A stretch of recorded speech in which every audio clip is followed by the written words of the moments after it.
Wapiganaji wa kundi la Kihuthi wamechapisha kipande cha video kinachoonyesha wakiwa kwenye kipande cha ndege isiyokuwa na rubani, droni ya Marekani waliodungwa jana Ijumaa.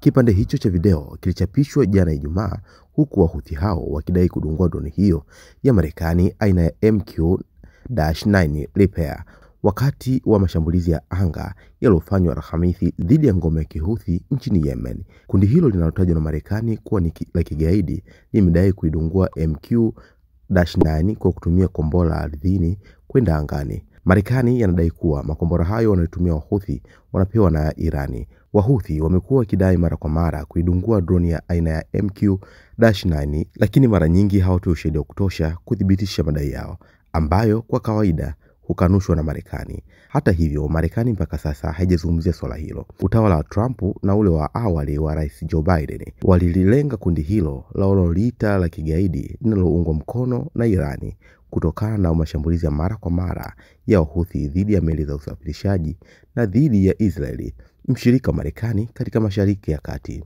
Droni MQ-9 inaripotiwa kuwa ni ndege ya upelelezi yenye thamani ya mabilioni ya dola, ambapo jarida la Forbes liliripoti kuwa thamani yake ni takribani dola milioni 30.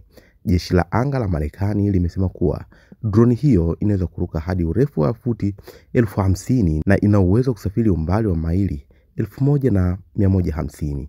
Droni MQ-9 hutumika hasa kwa kukusanya taarifa za kijasusi kulingana na jeshi la anga la Marekani. Jeshi la anga la Marekani lilisema ndege hiyo ina uwezo wa kukaa angani kwa muda mrefu, kuwa na sensa ya hali ya juu, mifumo mingi ya mawasiliano na uwezo wa kutumia silaha kwa usahihi.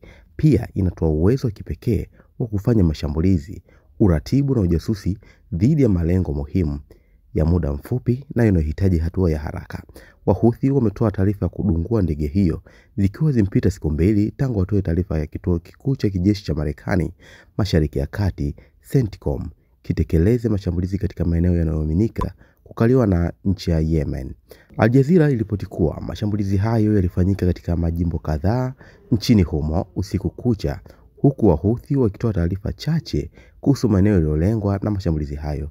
Jeshi la Marekani kupitia CENTCOM halikutoa maelekezo yoyote kuhusu malengo ya mashambulizi hayo ambayo yamekuwa yakiendelea tangu Machi 15 mwaka huu. Jeshi la Marekani limekuwa likifanya mashambulizi hayo kutoka kwenye meli za kubeba ndege za kivita ikiwemo USS Harry S. Truman katika bahari nyekundu ya USS Carl Vinson ambayo kwa sasa iko katika bahari ya Arabia. Marekani pia imeweka mabomu ya kisasa ya siri ya B2 katika kisiwa cha Diego Garcia kilichoko bahari ya Hindi, ambayo huenda nayo yanatumiwa katika mashambulizi hayo. Wahuthi ni wapiganaji wa Yemen wanaopigana dhidi ya mataifa hasimu ya Gaza, hususan Marekani na Israeli, huku mzozo huo wa Gaza ukizidi kufufuta na kusababisha mamia maelfu kuathirika. Kati ya karibu Palestina 10,000 ambao makundi ya haki za kibinadamu yanasema wanashikiliwa kwenye magereza ya Israeli, 3,498 wanazuiliwa bila mashtaka wala kesi chini ya kile kinachojulikana kama kifungo cha kiutawala. Vita hiyo Israeli dhidi ya Hamas yenye makao yake Gaza, ambayo Wahuthi wanadai kupigana uvamizi huo wa Israeli ambao hadi sasa umesababisha vifo vya Wapalestina wa Gaza zaidi ya 51,000 huku zaidi ya 110,000 wakijeruhiwa.